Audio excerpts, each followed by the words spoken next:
Joining me now is Nicole DeBorde, a criminal defense attorney and a former prosecutor. Nicole, good to be with you tonight. What's interesting to me about this particular interview is even after the FBI finding that gun couldn't have gone off without the trigger being pulled, he's doubling down on those statements that he made to George Stephanopoulos, which is that he didn't pull the trigger.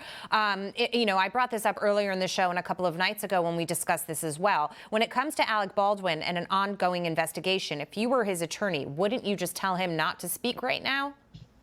Absolutely. The best thing that you can do if you're under investigation with law enforcement is allow law enforcement or the district attorney's office or the agents just handle the investigation. Providing ongoing statements on either social media or in the media is just generally speaking unnecessary and doesn't help you.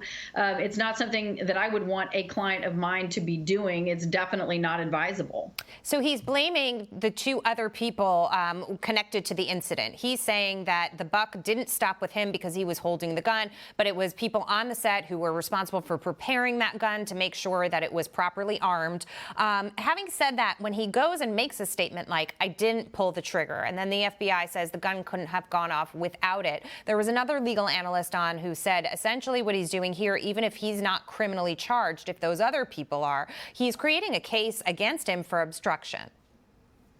It's possible. I mean, again, we don't exactly know what law enforcement is looking at, what they're interested in knowing about, and we certainly don't know what their forensic testing has revealed, and he doesn't either. And if he continues to make statements, he really locks himself into positions that really may not be what happened.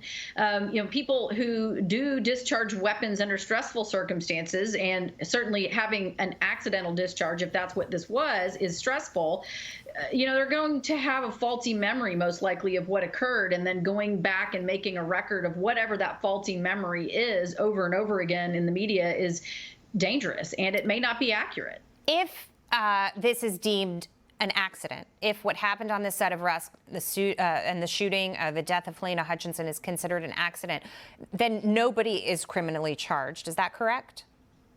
It's possible that no one is criminally charged. Sometimes things happen by accident, but the reason that the accident happened is caused by such reckless disregard for what should be a sensible thing to do that a person could still face criminal liability. So even when you have an accidental discharge, you can have a circumstance where a district attorney's office decides that this is a case that a grand jury should evaluate for criminal charges anyway. Okay, so like the negligence aspect to it as well, right? Were people negligence in their preparation, doing their job, and what kind of care they took to get ready for that particular shoot. Last and final question. He talks about Donald Trump saying, talking about this case and saying that he shot her on purpose or whatever it was that Trump said. Do you think, again, if he was your client, not only advising him not to speak at all, but do you think going there is helping his case either?